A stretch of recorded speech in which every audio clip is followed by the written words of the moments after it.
네, 여러분 안녕하십니까. 정격시사 고성국입니다. 네, 더불어민주당 이재명 대표의 공직선거법 1심 선고 이후 정치권에 상당한 후폭풍이 몰아치고 있습니다. 네, 더불어민주당은 단일 대우를 강조하며 사법부를 정면으로 비판하고 나섰고, 국민의힘은 25일 다음 주 월요일 위증교사 혐의 1심도 유죄 판결로 이어질 거라면서 이 대표의 사법 리스크에 화력을 집중하고 있습니다. 네, KBS 라디오 전격시사 오늘 아침에는 더불어민주당 박수현 의원, 국민의힘 신지호 전략교회 부총장 차례로 만나보겠습니다. 화요일 놓치면 안 될 국제뉴스 정리해드립니다. 글로벌 톡톡 준비되어 있습니다. 11월 19일 화요일 전격시사 출발합니다.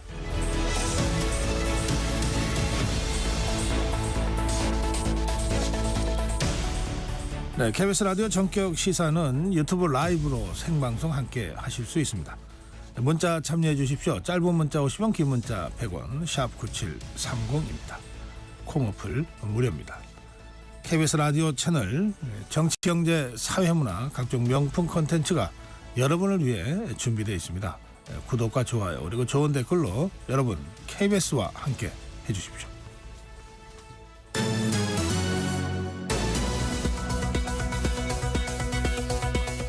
뉴스 브리핑입니다. 한국경제신문 최형창 기자입니다. 최 기자 어서 오세요. 예, 안녕하세요. 네, 윤석열 대통령이 지금 페루를 떠나서 브라질로 갔죠?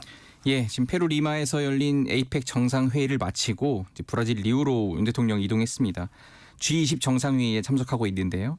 먼저 세션 1 행사가 있었는데 이 자리에서 이제 윤 대통령은 우크라이나 전쟁의 항방은 국제사회가 강압에 의한 현상 변경 시도를 차단하고 평화와 번영을 지켜낼 수 있는지 판가름하는 중요한 시험대다 이렇게 말했습니다.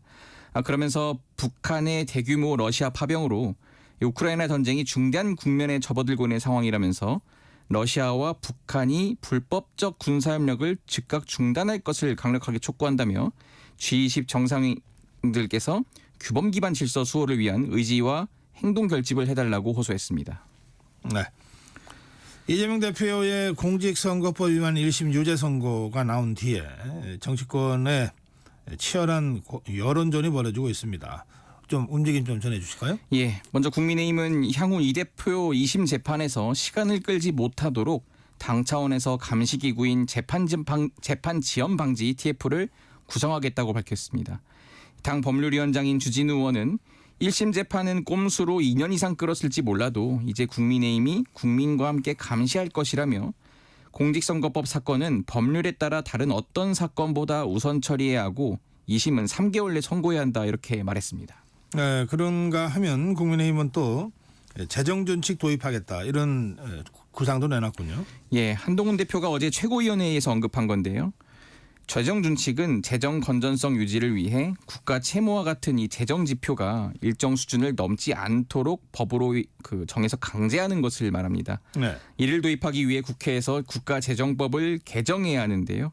한 대표는 인색하게 안 쓰겠다는 것이 아니라 제대로 잘 쓰자는 게 재정준칙 법제화의 진짜 의미라고 설명했습니다. 최근 도널드 트럼프 미국 대통령 당선인이 일론 머스크를 정부 효율부 장관으로 임명한 사례를 들면서 이 재정 효율성을 강조했습니다.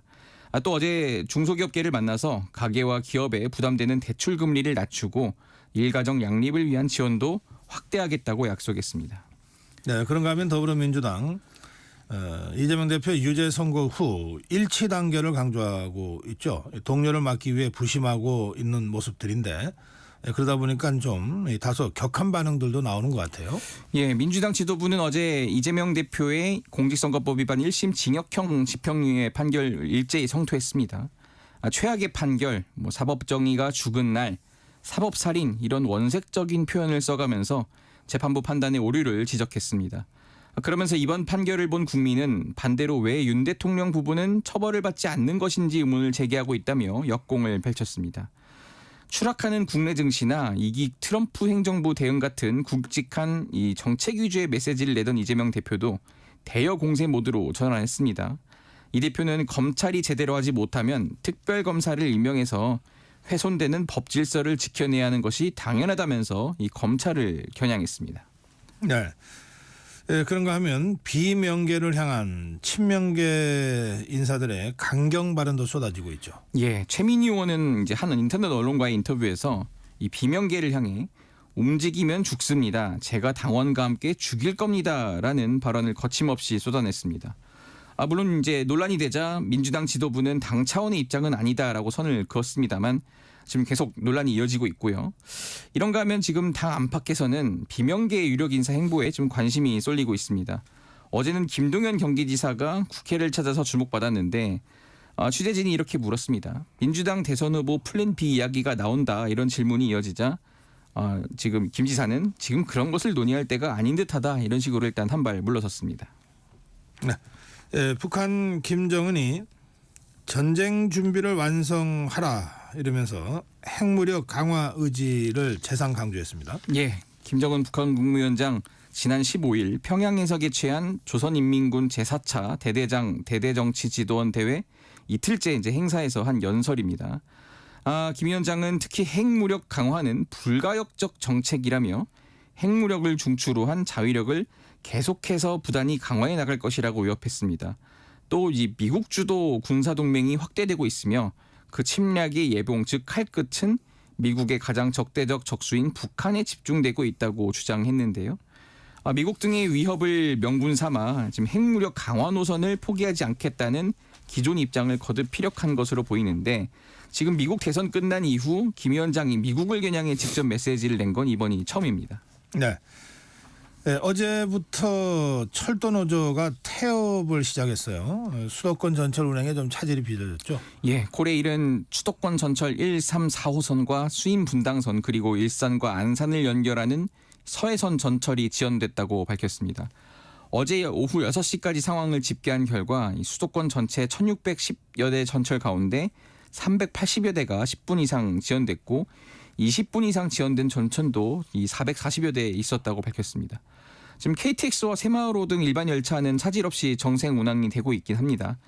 다만 철도노조는 지금 부족 인원 충원과 4조 2교대 근무 형태 전환, 기본급 2.5% 인상 등을 요구하면서 지금 어제부터 태업에 들어갔고 오늘 아침도 지금 이어지고 있습니다. 네, 그런가 하면 서울교통공사요. 지하철 1호선에서 8호선까지를 운영하는 서울교통공사 노조도 파업을 가결했습니다. 예, 지금 서울교통공사 노조가 파업 찬반 투표를 진행했는데 찬성률 71%로 이제 파업을 가결했습니다. 서울교통공사 노조는 오늘 오전 시청 앞에서 기자회견을 여는데 구체적인 총파업 일정을 밝힐 계획입니다. 현재 서울교통공사 노조도 지금 철도공사 노조처럼 임금 인상률을 2.5%와 함께 이 경영혁신은 임단협에서 분리하자고 주장하고 있지만 이 노조는 더 높은 임금 인상과 신규 채용 확대까지 지금 주장을 하고 있습니다. 1노조인 교통공사 노조 외에 2노조와 3노조도 있는데 여기도 지금 쟁의 행위를 위한 절차를 밟고 있습니다. 통합노조는 오늘 임시 대의원 회의를 열어서 노동쟁의 결의권을 또 논의할 예정입니다. 네, 대한의사협회가 이 비대위 체제가 어제 출범했습니다. 사직 전공의 그리고 의대생까지 합류했는데 앞으로 어떻게 활동할 것 같습니까? 예, 의사단체 지금 강경대응 노조가 계속 이어질 것 같습니다. 비대위는 의대 증원 책임자 문책 등을 요구하며 정부가 변하지 않으면 계속 투쟁하겠다 이렇게 말했습니다. 비대위에는 이번에 선출된 박형옥 위원장을 중심으로 박단 대한전공의협의회 비상대책위원장을 비롯한 이 전공의 3명 그리고 의대생 3명이 각각 합류합니다. 지금 비대위원이 15명인데 이 중에 40%가 전공의와 의대생으로 채워지는 겁니다. 기존 의협 지도부와 갈등을 빚어온 전공의 의대생들이 비대위 주축이 되면서 지금 앞으로 이들의 목소리에 이제 힘이 실릴 것으로 보입니다. 박형옥 위원장은 여야 의정 협의체 참여 여부를 두고도 본인 생각보다는 비대위 전공의 또는 이제 의대생의 비대위원 의견을 함께 구해야 한다 이렇게 말을 했습니다. 협의를 위해선 정부가 먼저 신뢰를 보여달라며 의대 증원 관련 책임자 문책을 요구했는데요. 여기서 말하는 책임자는 이제 보건복지부 장관이나 차관 이런 사람들을 의미하는 것으로 해석됩니다. 네. 급격한 증원의 후유증은 10년 이상 이어질 것이라면서 정부의 결자해지를 촉구했습니다. 네. 뉴스 브리핑 오늘 여기까지 듣겠습니다. 한국경제신문 최형창 기자였습니다. 감사합니다. 네, 전격 시사 듣고 계십니다. 지금 시각 7시 30분입니다. 전격 시사 날씨 정보입니다. 오늘 아침도 영하권 추위가 이어지고 있습니다. 대부분 지역 기온이 어제보다 1에서 6도가량 낮게 시작하고 있는데요. 현재 기온 대관령이 영하 6.8도, 장수와 거창 영하 5도, 충북 제천 영하 4.4도 등 영하 5도 안팎까지 떨어진 곳들이 많습니다. 서울도 현재 1.1도를 나타내고 있는데요. 출근길 옷차림 따뜻하게 하시기 바랍니다. 오늘 낮부터는 기온이 오르면서 아침과 낮의 기온차가 10도 이상 크게 벌어지는 곳이 많겠습니다. 낮 기온 서울이 10도, 대전과 강릉, 대구 13도, 전주 12도로 어제보다 2에서 5도가량 높겠습니다. 내일 낮에는 오늘보다 기온이 더 오르면서 추위가 한풀 누그러지겠습니다. 오늘 오전까지 부산과 울산, 경북 동해안에 비가 살짝 지나겠고요. 낮부터 내일 오후까지 제주도에도 가끔 비가 조금 오는 곳이 있겠습니다. 그 밖에 전국 하늘에는 가끔 구름만 많겠습니다. 내일 밤에는 인천과 경기 서해안에 비가 시작돼 모레 새벽부터 낮 사이 중부 곳곳에 가끔 비가 오는 곳이 있겠습니다. 현재 대부분 해상에는 풍랑특보가 발효 중인 가운데 바람이 매우 거세게 불고 물결이 높게 일겠습니다. 해상 안전사고에 유의하시기 바랍니다. 지금 서울의 기온은 1.1도입니다. 지금까지 날씨 정보의 조한일이었고요. 이어서 이 시각 교통 상황을 KBS 교통정보센터의 서휘영 씨가 전해드립니다. 네, 서울 시내 출근 차량들 늘었습니다. 동부간선로 의정부 방향 창동교에서 지체 서행하고요. 북부간선로 도심 쪽 신내부터 속도 더딥니다. 올림픽대로 공항 쪽 영동대교 5차로에 추돌 사고 나서 잠실 철교부터 여파받고요. 강변북로 구리 방향 방화대교에서 동작대교 지나는데 40분 이상 걸립니다.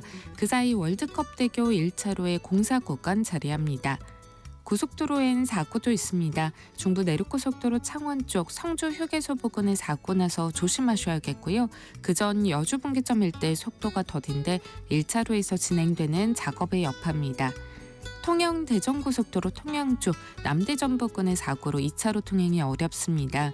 남해고속도로 순천 방향은 진례나들목 진출로에 사고 발생했는데요. 뒤로 2km가량 정체 빚고 있습니다.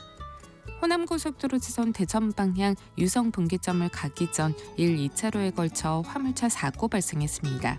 사고 처리가 이어지면서 교통량도 늘었는데요. 유성 나들목부터 차량들 속도 내기 어렵습니다. KBS 교통정보센터였습니다.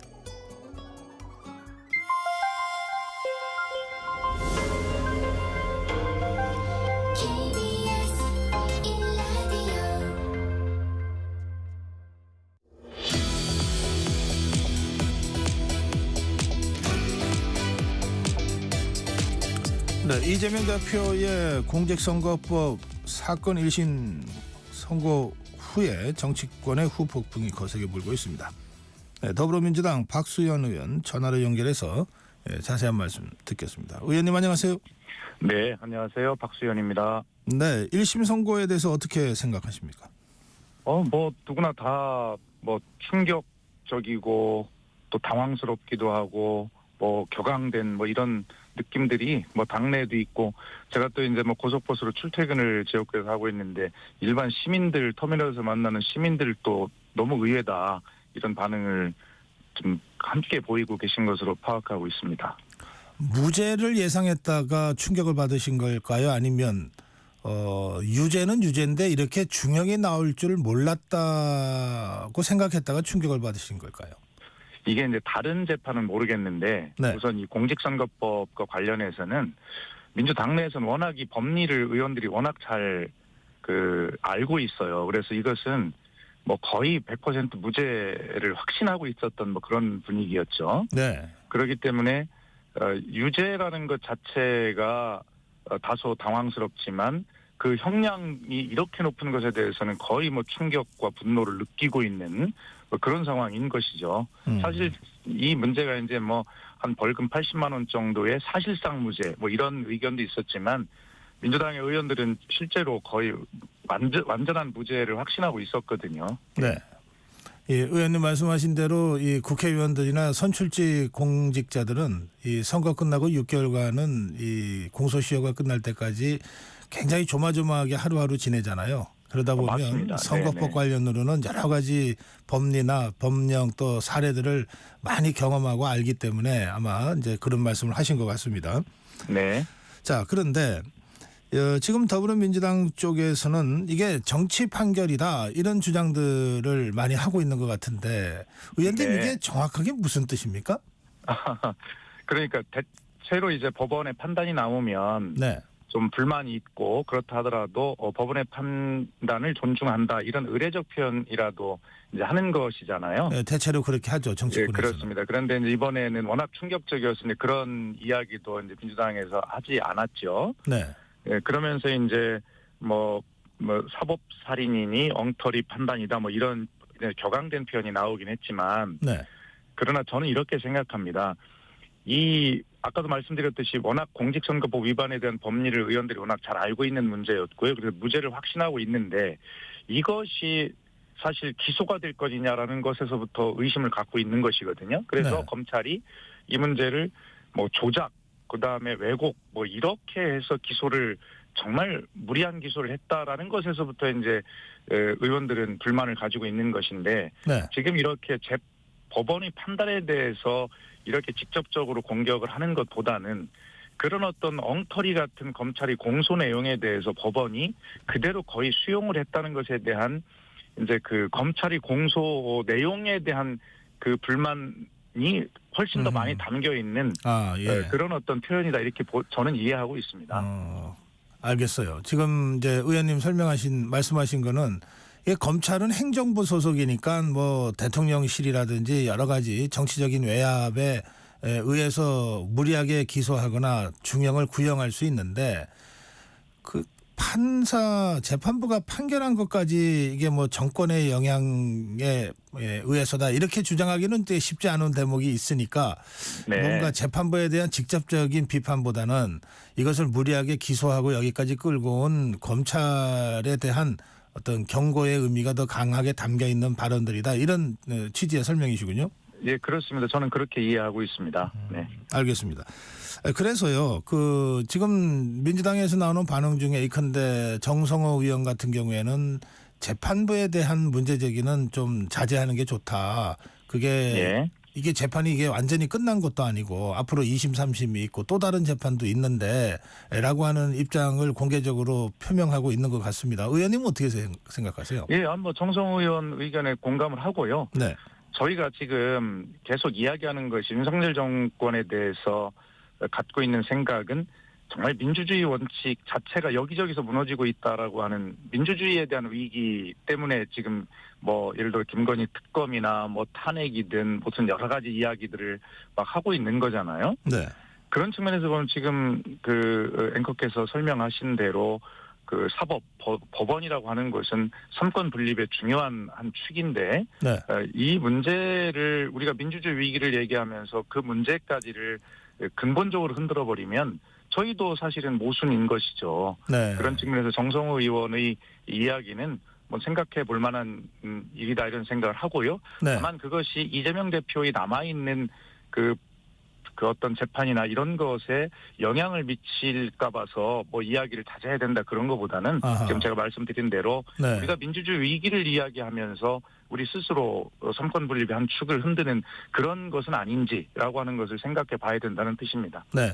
이제 그런가 하면 좀 다른 결의 목소리도 계속 나오고 있어서요. 이를테면은 토요일 있었던 장애 집회 분위기가 조금 늘 그렇긴 합니다만 네. 박찬대 원내대표의 미친 정권의 미친 판결이다 뭐 이런 발언들이 나왔잖아요.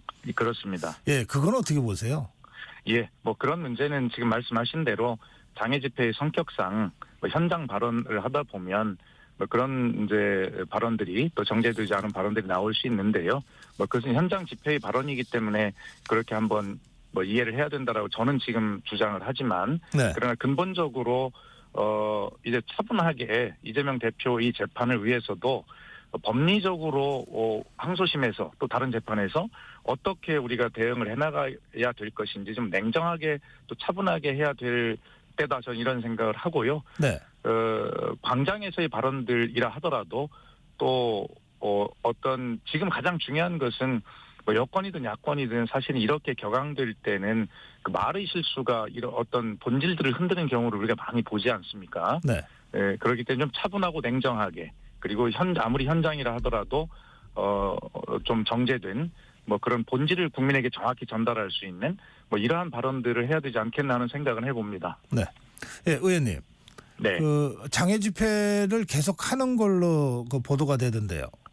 그렇습니다. 지금 오늘 아침 기사에도 민주당이 23일 날 제4차 국민행동을 집회를 하는 것으로 그렇게 이제 되어 있는데 네. 이 문제는 저는 분명하게 말씀드리고 싶은 것이 계속 그 여권은 모든 민주당의 행동을 다 기승전 이재명 방탄으로 다 연결을 하지 않습니까?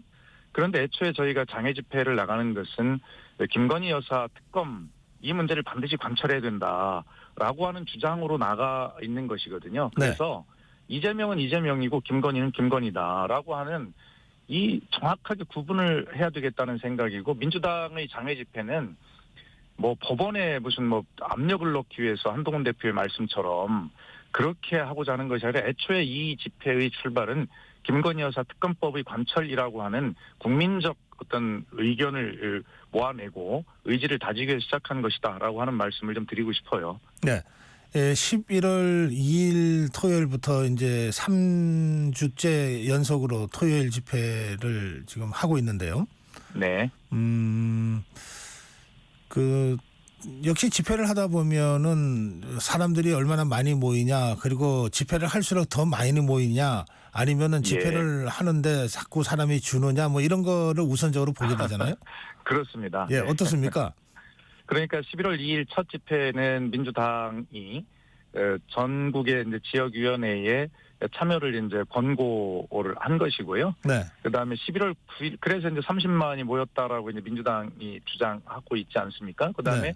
11월 9일은 그런 권고 자체가 없었어요. 집회는. 그래서 예. 오히려 각 지역에서 1000만인 서명운동 발대식픽을 지역별로 하고 최고위원들이 지역으로 내려가서 이렇게 결합해서 그 발언도 하고 하는 형태였기 때문에 11월 9일은 2일보다는 잠깐 작을 수밖에 없었죠. 그래서 20만이 모였다는 것이고 네. 지난 집회는 다시 전국 지역위원회에 그런 참여 권고를 해서 똑같이 1차 집회 때와 똑같은 수준 30만 정도가 모였다 이렇게 보는 것이죠. 예.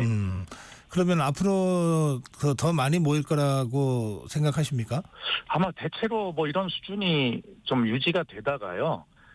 이제 결론적으로는 이제 시민들, 국민들께서 자발적으로 광장으로 나오시게 되는 아마 지점이 있을 거라고 생각을 합니다.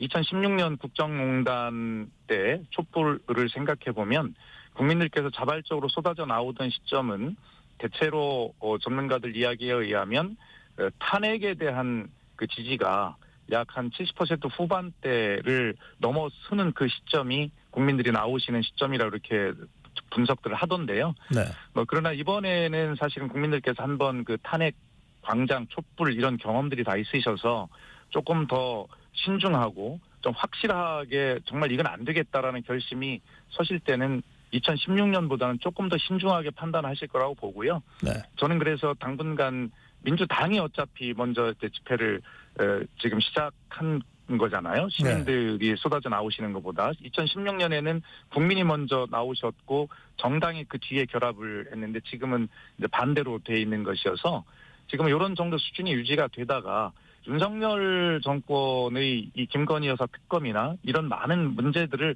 어떻게 다루는지 정말 공평하게 다루는지 이런 문제들을 보시고 국민들이 판단해 주실 것이고요. 그때 되면 뭐 이 광장의 집회가 굉장히 아주 폭발할 것으로 그렇게 저는 예상을 하지만 모든 것은 결과적으로 윤석열 정권이 어떻게 하느냐에 따라 달려 있고 국민들께서 어떤 결론을 내리시느냐에 따라 달려 있다 이렇게 봅니다. 예.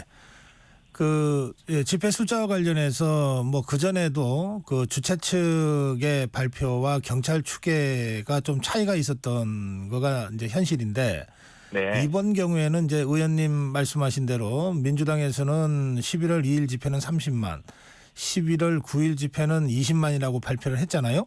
예. 그런데 경찰 추계가 예, 11월 2일은 17,000명, 네, 11월 9일은 15,000명으로 발표가 됐어요. 네. 그러면 이 차이가 너무 난다. 이거는 그렇습니다. 좀 기존에도 차이는 있었지만 서너 배 정도, 3, 4배 차이인데 이거는 10배를 넘잖아요. 이거 어떻게 봐야 예, 되죠? 그러니까 대체로 이제 저는 그렇게 봅니다.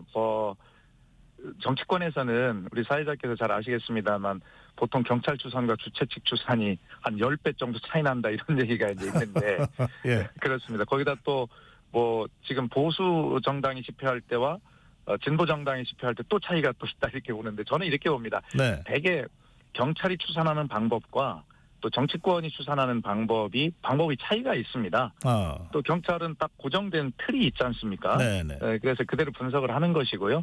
또 정당이나 주최 측은 대체로 그것과는 다른 더 넓게 범위를 보는, 예를 들어서 집회라고 하는 것은 잠깐 왔다 갈 수도 있는 것이고 주변에 지하철역이나 등등 이런 모든 그 유동 어떤 인구들 이런 것들을 다 포함해서 이제 집계를 하는 그런 것이기 때문에 차이가 이렇게 많이 나는 것인데요. 네.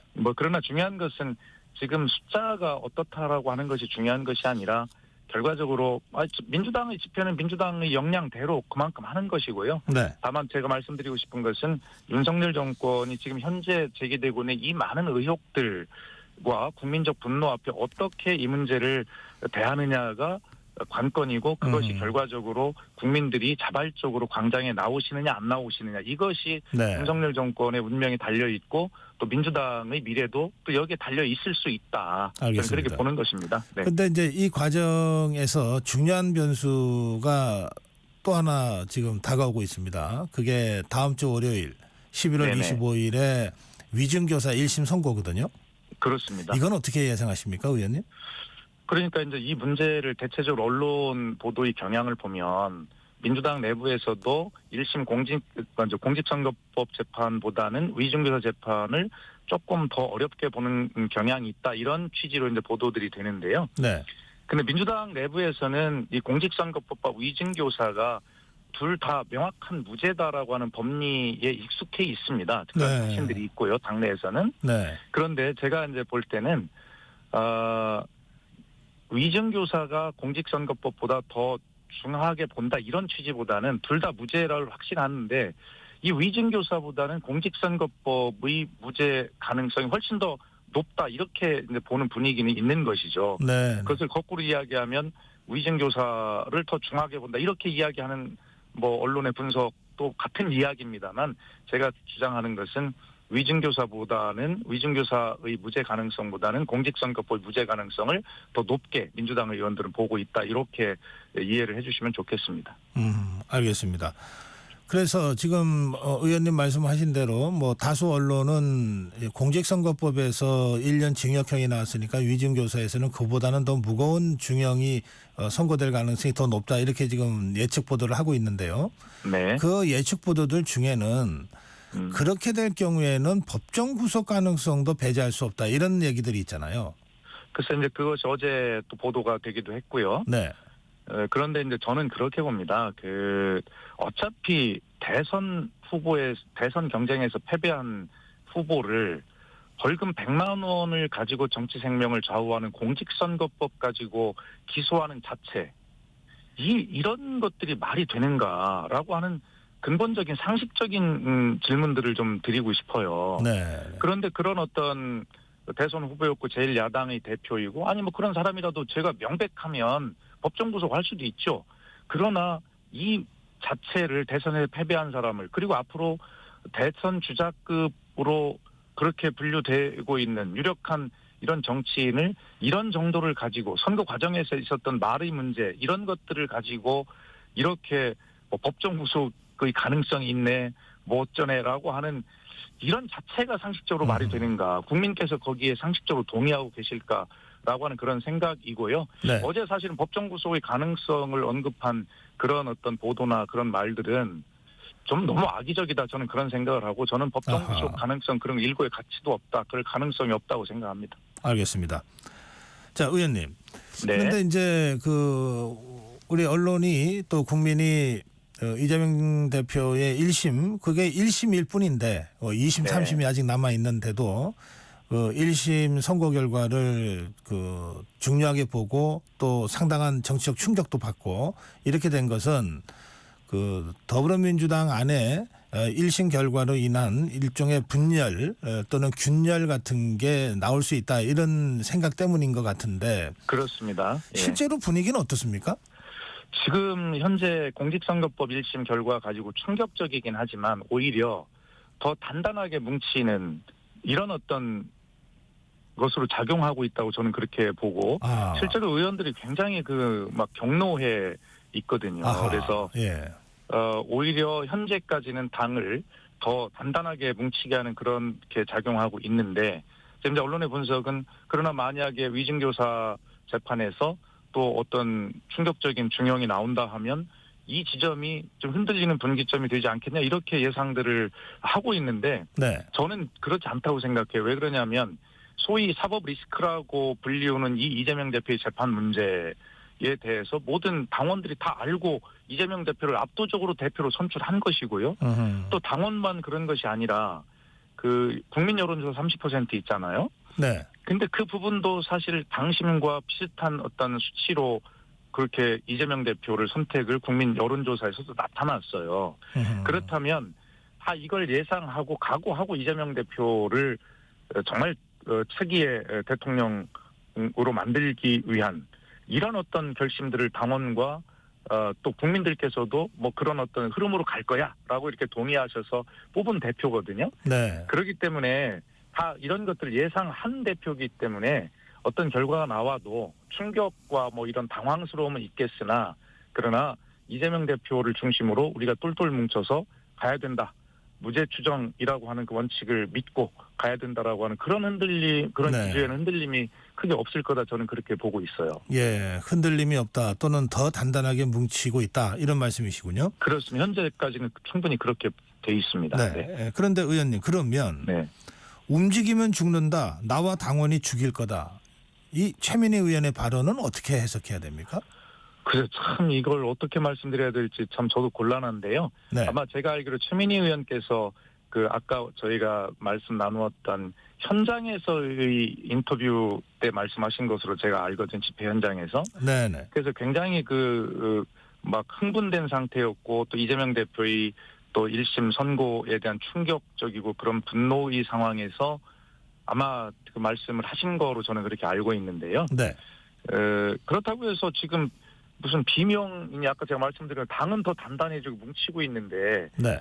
비명이 움직이면이라고 하는 가정을 전제로 또 그렇게 말씀하신 것은 가정 자체가 지금 잘못됐다는 생각을 하고요. 그다음에 네. 지금 계속 언론에서 최민희 의원님의 그 발언을 가지고 계속 기사도 쓰고 지금 우리도 이런 토론을 하고 있잖아요. 네네. 그렇기 때문에 이 문제는 언론이 보시는 시각이 좀 불편하고 국민께서 이걸 불편하게 생각하신다면 이 발언에 대해서 저는 최민희 의원께서 본인이 이 발언을 하게 된 진의 뜻은 이런 것이고 그래서 이것이 정말 이런 어떤 뭐라고 할까요? 좀 불편함을 드렸고 한다면 이 문제는 좀 사과드린다는 그런 말씀을 좀 설명을 직접 하시는 게 좋지 않겠나는 생각이 듭니다. 최민희 의원의 설명 또는 해명과 사과를 지금 촉구하신 거네요. 아마 저는 최민희 의원 본인의 진의가 네. 이렇게 그런 것이 아니었을 것이기 때문에 네. 그 말씀의 뜻을 정확하게 설명을 우선 드리는 것이 전 맞다 이런 취지입니다. 알겠습니다. 예, 시간이 다 돼서 그런데 마지막 질문은 남아 있습니다. 네네. 예, 이준석 의원이 최근에 공천 개입 의혹을 이 명태균 씨와 관련된 또 윤석열 대통령과 관련된 이런 거를 좀 폭로하고 있잖아요. 네. 또 명태균 씨는 지금 김영선 전 의원과 함께 지금 구속이 돼 있습니다. 네. 이 수사가 어떻게 진행돼야 된다고 생각하십니까? 그러니까 이 수사는 결과적으로 명태균 씨가 주장하는 정치자금법 위반 사건이야라고 그렇게 규정을 했잖아요. 그 문제는 뭐냐면 그 윤석열 대통령이나 김건희 여사가 공천에 개입했어라고 하는 그런 의혹은 수사하면 안 돼라고 하는 일종의 가이드라인과 대통령실에 명태균 씨가 보내는 그런 사인이라고 저는 생각을 하고요. 네. 그러나 국민은 결과적으로 이 문제를 그래 정치자금 돈은 돈이고 그다음에 공천 개입은 어떻게 된 거야? 라는 거 결코 섞어서 생각하실 거라고 생각하지 않아요. 그래서 창원지검 검찰의 의지가 결과적으로 그렇게 되다 보면 윤석열 대통령과 김건희 여사까지 조사 내지는 수사를 하지 않을 수가 없는 상황인데요. 네. 현재 이 문제가 이준석 대표를 조사하는 그런 어떤 선에서 보다 보면 이 대통령 부부의 문제는 잊혀지지 않을까라고 하는 뭐 그런 기대도 있을 겁니다만, 그러나 이준석 대표를 호락호락 하겠습니까? 벌써 대통령이 이 공천에 개입한 의혹 뭐 이런 것들이 한 7, 8건은 된다라고 지금 분부를 잔뜩 떼놓고 있는 것 아닙니까? 네. 그런 측면에서 저는 검찰의 의지가 윤석열 대통령과 김건희 여사까지 수사를 할 수 있느냐 없느냐, 여기에 이제 국민적 관심이 초점이 있다고 보는데, 저는 아마 또다시 검찰이 도이치모터스 주가 조작 사건을 불기소한다든가 뭐 이런 어떤 불신이 굉장히 쌓이는 상황에서 또 이렇게 이 야당 대표에게는 가혹한 이런 어떤 잣대를 들이대면서 알겠습니다. 대통령 부부에게는 이 수사를 하지 예. 않으면 이것이 아마 윤석열 정권의 운명을 결정하게 되는 굉장히 중요한 문제가 될 거라고 보고 있는 것입니다. 예, 오늘 여기까지 듣겠습니다. 고맙습니다. 감사합니다. 더불어민주당 박수현 의원이었습니다. KBS 라디오 기후위기 대응 캠페인 지구를 안녕하세요. 저는 서울대학교 환경대학원의 교수 윤순진입니다. 올해 여름 너무나 더웠습니다. 평균 온도로나 열대야수로나 역대 1위였거든요. 그런데 아마 이 기록은 앞으로 또 깨어질 것 같아요. 그리고 우리가 원래 금사과, 금배추 이런 이야기를 들었던 것처럼 이제는 장바구니 물가에까지 기후가 영향을 미치고 있어요. 일단은 우리 스스로가 이 온실 기체를 배출하는 원인이라는 사실에 대한 인식이 있어야 됩니다. 4, 5층 정도는 우리가 계단을 오른다든지 이러면 우리의 건강도 지키고 재활용하기 좋은 소재로 제작한 그런 물건을 구입하시고 과다 포장하지 않는 그런 제품을 구입하시고 에너지 생산자가 될 수 있어요. 재생에너지는 워낙 소규모가 가능하고 분산적으로 설치가 가능하기 때문에 뭐 발코니, 베란다 이런 데 설치하실 수도 있고요. 에너지 협동조합의 조합원으로 출자를 하실 수도 있습니다. 또는 요즘은 금융기관에 가더라도 이 재생에너지 관련한 펀드 상품 이런 게 있어요. 그게 가입을 하셔도 됩니다. 그래서 그냥 단순히 에너지를 소비하는 그런 존재에서 벗어나서 에너지 프로슈머라고 표현하죠. 생산도 함께하는 그런 소비자이자 시민이 될 수 있습니다. 뜨거워지고 있는 지구. 지금 우리의 문제입니다. KBS 라디오 기후위기 대응 캠페인 지구를 시켜라 였습니다.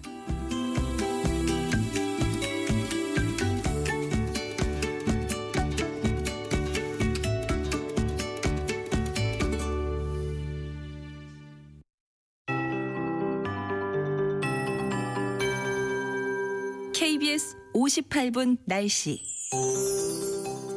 아침 출근길 전국 내륙에서 영하권 추위가 이어지고 있습니다. 서울의 현재 기온은 1.1도로 어제와 비슷하게 시작하고 있는데요. 중부 내륙을 중심으로는 영하 5도 안팎까지 떨어진 곳이 많고요. 어제 아침보다 1에서 6도가량 낮은 곳도 많습니다. 현재 대관령이 영하 6.8도, 장수와 거창 영하 5도, 제천 영하 4.4도까지 떨어져 있습니다. 옷차림 따뜻하게 하시기 바랍니다. 오늘 낮부터는 기온이 오르면서 아침과 낮의 기온차가 10도 이상 크게 벌어지는 곳이 많겠습니다. 서울이 10도, 대전과 강릉, 대구 13도, 전주 12도로 어제보다 2에서 5도가량 높겠습니다. 이번 반짝 추위는 오래가지 않겠는데요. 내일 낮에는 기온이 더 오르면서 추위가 한결 누그러지겠습니다. 오늘 오전까지 부산과 울산, 경북 동해안에는 비가 살짝 지나겠고요. 낮부터 내일 오후까지 제주도에는 가끔 비가 조금 오겠습니다. 그 밖에 전국 하늘은 가끔 구름만 많겠습니다. 현재 대부분 해상에 풍랑특보가 발효 중인 가운데 바람이 매우 강하게 불고 물결이 거세게 일겠습니다. 내일 밤에는 인천과 경기 서해안에 비가 시작돼 모레 새벽부터 낮 사이 인천과 경기 남부, 강원 영서와 충청 북부에 비가 조금 오겠습니다. 현재 서울의 기온은 1.1도입니다. 조하늘입니다.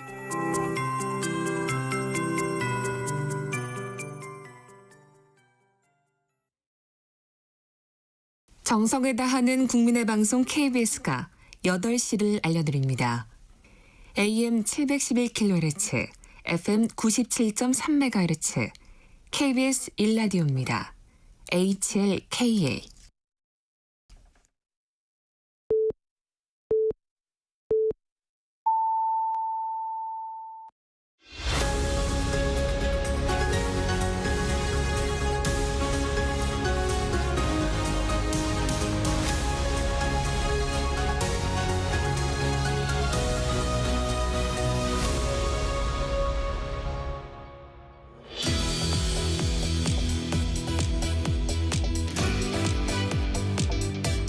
이재명 대표의 1심 유죄 판결 이후 전국 흐름을 이번에는 국민의힘 신지호 전략기획부총장과 짚어보겠습니다.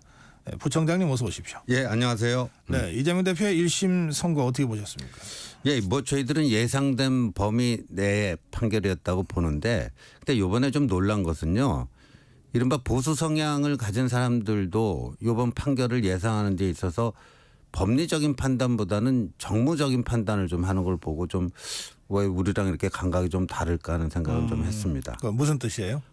그러니까 뭐 이렇게 피선거권 박탈령까지 그렇게 강크게 판사가 쓸 수 있겠느냐. 보수 쪽 인사들 중에서도 그런 사람들이 의외로 꽤 있었습니다. 그냥 법은 법으로 보면 되는데 왜 정치적인 고려를 먼저 하냐? 네. 특히 보수 진영에서. 네. 그래요. 이제 더불어민주당에서는 뭐 속내가 어떻든 다 무죄를 주장했고, 그리고 유죄가 나와도 의원직은 유지하는 뭐 80만 원 언저리, 또는 뭐 1심에서는 뭐 한 200만 원, 150만 원 하면 2심에서 80만 원으로 네. 가는, 이게 이제 정치권에서 뭐 그걸 뭐라 그럽니까? 그냥 그런 일종의 여러 가지 사례들이 있었잖아요. 그래 있었죠. 네. 그것과는 완전히 다른 중형입니다. 네. 그래서 보니까 또 주변에 제가 실력이 있는 법조인들에게 또 자문을 구해봤더니요. 이게 뭐 항소심, 상급심에 가서 뒤집힐 확률은 1%도 안 된다. 뭐 이렇게들 다들 얘기하더라고요. 네. 문제는 스피드란 말이 있는데 네.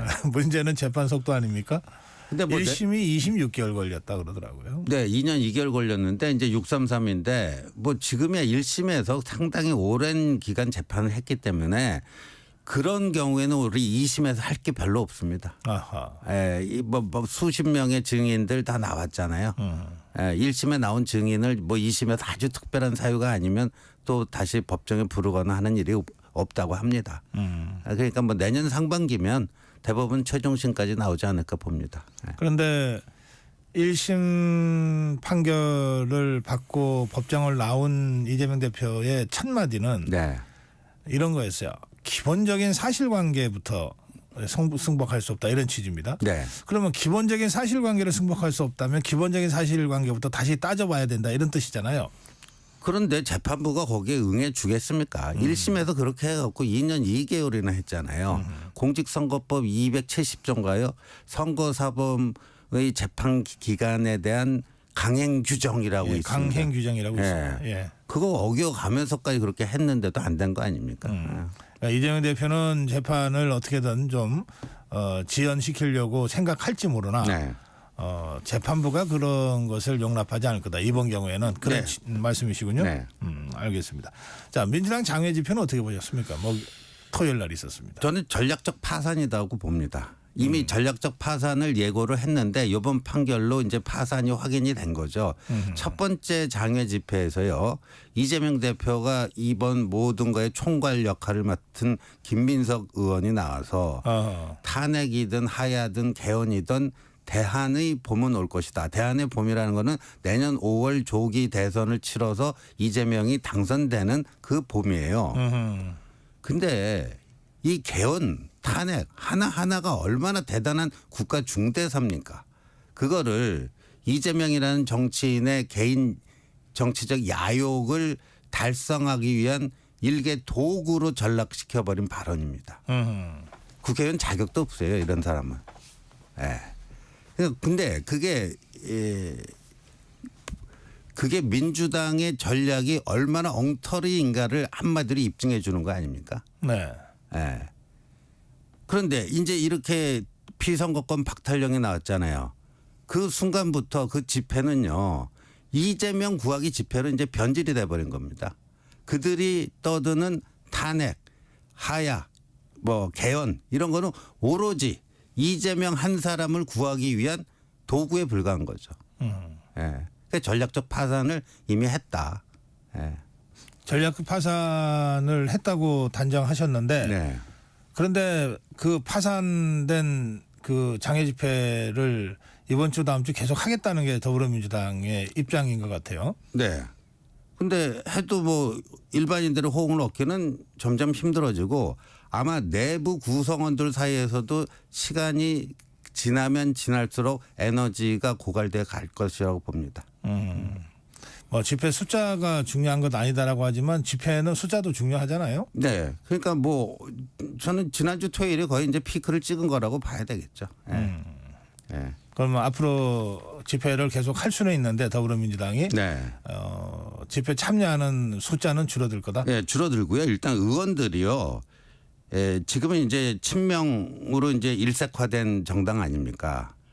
예, 그래도 뭐 쉽게 이재명 리더십이 쉽게 흔들리지는 않겠죠. 근데 저는 그 친명 의원들 내에서도요. 낮에는 친명 행사를 하고 밤에는 동요하는 이 주명 야동 이 주명 야동 의원들이 갈수록 늘어날 거라고 봅니다. 그래요? 네. 왜 그렇습니까? 이렇게 되겠죠. 이게 이제 현타가 왔잖아요. 25일 위증교사 저는 뭐 실형이 선고될 거라고 보는데 뭐 법정 구속이야 될 가능성이 낮다라고 봅니다만 하긴 실형이 선고될 거라고 예상을 하는데 그러면 이제 현실을 자각할 수밖에 없잖아요. 그러면 이 이른바 주명 야동 의원들 입에서 어떤 얘기가 나오냐면 이재명 대표 너무 안타깝지만 그래도 당은 살아야 될 것 아니냐. 예, 이런 얘기가 슬슬 나오기 시작할 겁니다. 그래요. 예. 뭐 국회의원들이 적어도 선거법 관련해서는 그 잘 알잖아요. 네. 다 자기 문제니까. 그렇죠. 네. 그리고 이게 형이 이 정도 나오면 2심, 3심은 어떻게 될 것 같다라고 하는 건 다 짐작들을 하니까 네. 그렇게 되면 이제 피선거권 박탈 가능성이 매우 높아지는 상황이고 그럴 경우에 대선에 나가지도 못하는 당대표를 내가 계속 네. 함께 해야 되냐. 그렇죠. 이런 아주 실존적 고민들을 안 할 수 없겠네요. 안 할 수가 없죠. 이미 했나요? 이미 네? 시작했나요? 그런 고민? 저는 이미 시작이 됐다라고 봅니다. 지금 수면 위로 올라올 때까지 좀 시간이 걸리겠죠. 정치인들은 그런 건 굉장히 빠르대요. 그럼요. 그거 갖고 먹고 살아야 되는 사람들인데 예. 촉이 굉장히 민감할 수밖에 네. 없죠. 정광석화 같이들 움직이시더군요. 그렇죠. 예. 예. 알겠습니다. 25일에 그 위증교사도 이 실형을 예상하신다고 네. 이제 예상한다고 말씀하셨고 그럴 경우에는 실제로 지금 겉으로는 균열이 별로 안 보이는 더불어민주당이 그때부터는 좀 균열이 가셔야 될 수도 있습니까? 그러면? 네, 그렇다고 보고요. 아까 이제 이제 다음 그 항소심 선거법 재판 항소심에서도 1심과 똑같은 형이 또 나올 거라고 보는데 그게 이제 예상하신 대로라면은 네, 3개월 내년 한 후? 3월 안짝으로 나오겠죠. 그렇게 네. 되면요. 예. 이제 거의 굳은 자가 되는 거 아니에요. 아하, 대법에서 근데 대법원에서 저 박지원 의원은 네. 트럼프 봐라 대법원에서도 살아나오지 않았나요? 그래서 사실은 이재명 대표도 대법원에 가서 살아나온 케이스잖아요. 그건 뭐 희망 고문이죠. 네, 희망 고문이고 그러면 이제 어떻게 되냐면은 이제 대법원에서는 이제 조희대 대법원장의 633 원칙을 지키자 했으니까 항소심이 나오면은 그로부터 3개월 내에 결정이 되잖아요. 네. 대법원장이 공언을 했는데 3개월 안 지키겠습니까? 그러면 어떻게 되냐면 사람들이 이 포인트를 의외로 좀 간과하고 있는 게 국회의원 배지만 떨어지는 게 아니라 당 대표직도 떨어집니다. 날아갑니다. 네. 예. 당 대표직 날아가요. 대법원에서 확정 판결이 나는 날 네. 국회의원 배지도 떨어지고 당 대표직도 날아갑니다. 아하. 그럼 민주당이 어떻게 해야 돼요? 한 명의 국회의원 배지가 날아가는 건 괜찮아요. 피선거권이 박탈되면 당 대표직도 자동으로 정당법상 그렇게 돼 있습니다. 박탈되는군요. 예. 네. 그러면 누가 그럼 대표를 할 거예요? 그러면 비대위를 꾸려야 될지 전당대회를 해서 새로운 당 대표를 뽑아야 될지. 그러니까 항소심이 나오면은요. 이제 그 논의가 수면 위로 부상할 수밖에 없습니다. 아하. 예. 그러니까 뭐 포스트 이재명 당의 균열을 억지로 누르고 가도 네. 내년 3월 최소한 내년 3월이면 네. 더 이상 누를 수 없는 상황이 된다. 그렇죠. 예. 그럼 포스트 이재명 체제로 어떻게 할 것인가? 비대위로 할 것인가? 전당대회를 치러서 뭘 할 것인가? 그러면 이재명 대표도 그때는 이제 현실을 인정할 수밖에 없으니까 아하. 아마 수렴 청정 체제로 가고 싶어 하겠죠. 그럼 그 수렴 청정 체제가 맞냐? 당내에서 논란이 안 될 수가 없죠. 그렇군요. 그러면 움직이면 죽는다. 내가 당원들과 함께 죽이겠다. 이 발언은 어떻게 보십니까? 그 개가 가장 두려울 때 가장 세게 짖지 않습니까? 예. 예. 예. 그럼 뭐 그런 어떤 그 공포심의 발로에서 나온 발언 아니까 그렇게 해석합니다. 예. 그런가요? 네. 예, 알겠습니다. 그 더불어민주당에서는 그 당 차원의 변호인단 구성 얘기가 나왔습니다. 근데 네. 이게 맥락을 보면 지금까지는 이재명 대표가 당 대표긴 하지만은 개인 선거법 사건이니까 개인 변호인단으로 대응을 했는데 이제 1심에서 그 중형이 나오니까 이제 당에 434억 원의 당 지원금 네. 이제 이 문제가 있어요.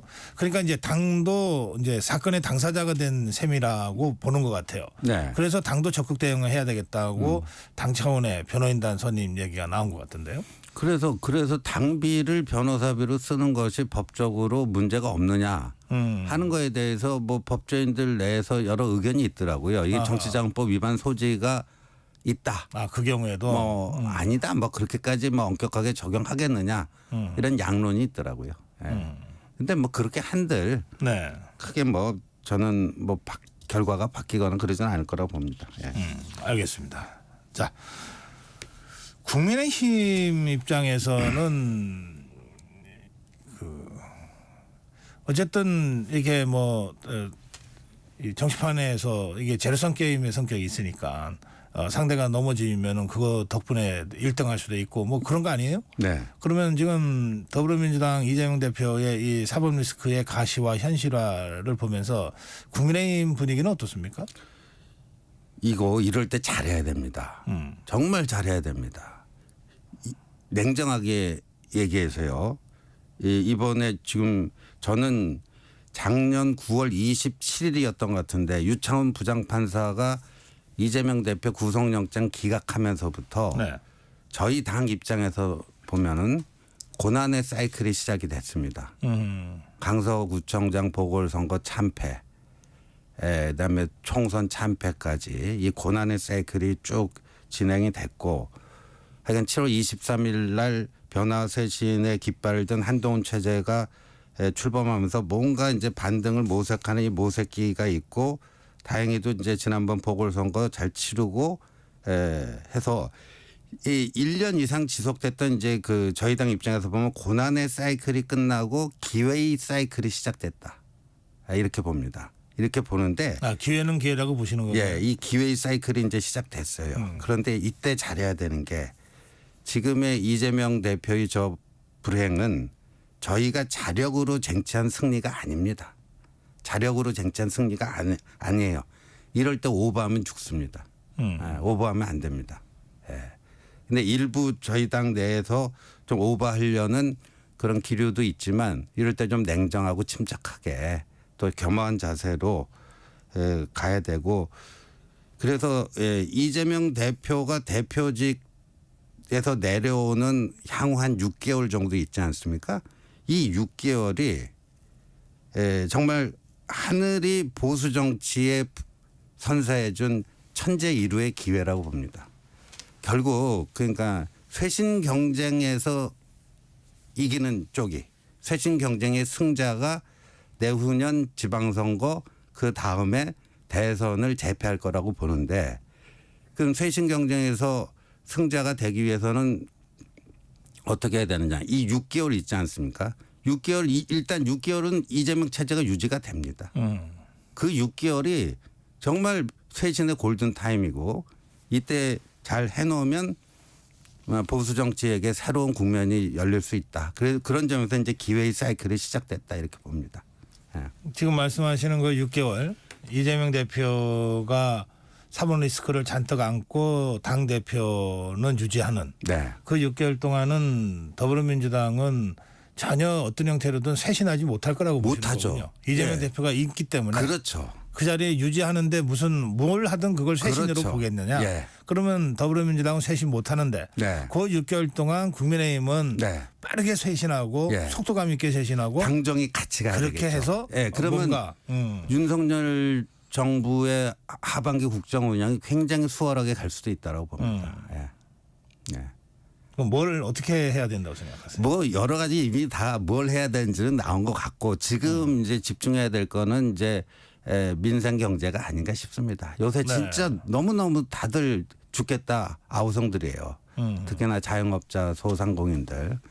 이럴 때 지금 또 예산 국회 시작되지 않았습니까? 네. 그리고 대통령께서도 양극화 해소를 이제 임기 후반기에 최중점 국정 과제로 추진하겠다고 또 공언하시지 않았습니까?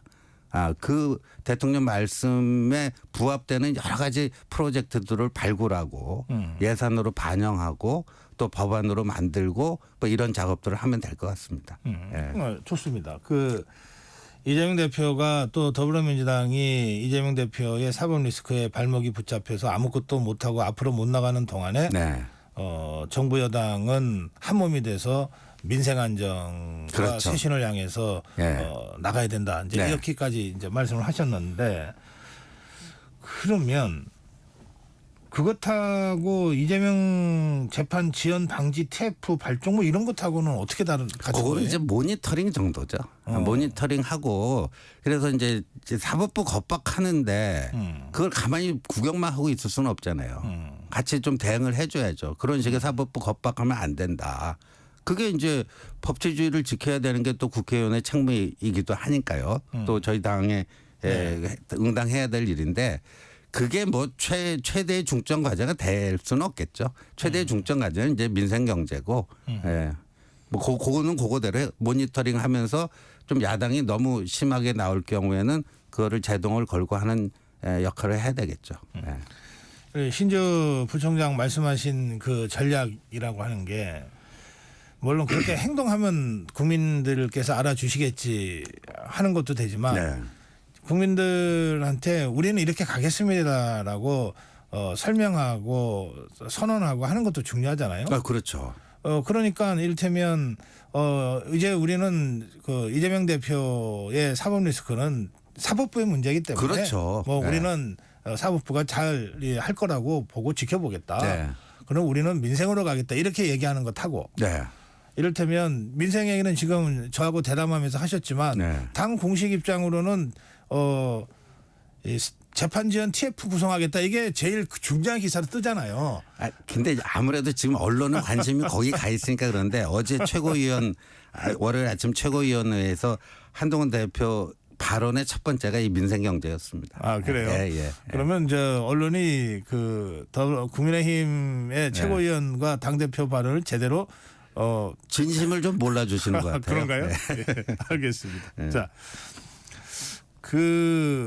그런가 하면 그 김건희 여사 특검법도 지금 네. 이제 일단 정부로 넘어가 있는 상태 아닌가요? 지난번에 강행 처리가 돼서 그렇죠. 예. 대통령 제의 요구가 아직 이루어지지 아직이죠. 않았죠. 예. 아마 이제 순방에서 돌아오시면 이제 제의 요구 하시겠죠. 그러면 아무리 국민의힘이 민생으로 가려고 그래도 또 제의 요구를 처리하기 위한 네. 재표결은 또 정치 사안이고 여기에 당이 어떤 형태로는 대응하지 않을 수 없죠. 당이 똘똘 뭉쳐갖고 부결시켜야죠. 이건 집단 퇴장할 수는 없는 거니까 재표결 때는. 근데 이게 저는 지난번에 뭐 4표 이탈표 나왔다고 하는데 그때보다 이탈표가 적을 거라고 보는 게 네. 지금 창원지검에서 명태균 수사 하루가 다르게 뭐 새로운 소식들이 나오면서 뭐 그 수사진도 거의 뭐 10명 이상 뭐 이렇게 투입이 돼가지고요. 하고 있잖아요. 네. 그걸 특검하자 그러면 저희 당 의원들이 동요하겠습니까? 좀 검찰 수사 지켜보자. 그 한마디로 다 끝나는 거예요. 예. 그러니까 이 경우에는 그 여권 분열 이런 네. 거는 아예 변수도 안 된다. 이거는. 전 전혀 변수 안 될 거예요. 이미 국면이 바뀌었다. 네. 그래요. 말씀하신 대로 그 명태균 씨 그 수사 네. 이게 이준석 의원이 뭐 또 다른 뭐 주장을 하기도 하고 네. 또 더불어민주당에서 또 다른 녹취록을 공개하기도 하고 지금 계속 이런 식으로 하고 있는데 네. 어떻게 보세요? 그거는 뭐 저희가 뭐 제가 직접 경험한 게 아니니까 네. 사실관계를 정확히 뭐 파악을 할 수가 없는 일이기 때문에 뭐라고 가타부터 얘기할 수는 없을 것 같고요. 네. 근데 이준석 의원이 뭐 대통령께서 또 영부인께서 뭐 조금 부적절하게 공천 개입했다 뭐 이런 폭로인 것 같아요. 근데 본인 이야기도 있어요. 본인 이야기도. 당대표 되는 과정에서 명태균 씨로부터 어떤 도움을 어떻게 받았는지 그 이후 당대표가 된 이준석 대표와 명태균 씨의 관계는 또 어떻게 된 건지 뭐 일부 언론에서 이미 나온 게 있잖아요. 뭐 안동에서 뭐 토크 콘서트를 했는데 그 이준석 대표가 그 이제 메인 스피커로 나갔는데 그 이준석 대표가 받아야 될 출연료 3천만 원을 명태균 씨 쪽에서 받아갔다. 뭐 이런 지금 증언도 나오고 있고.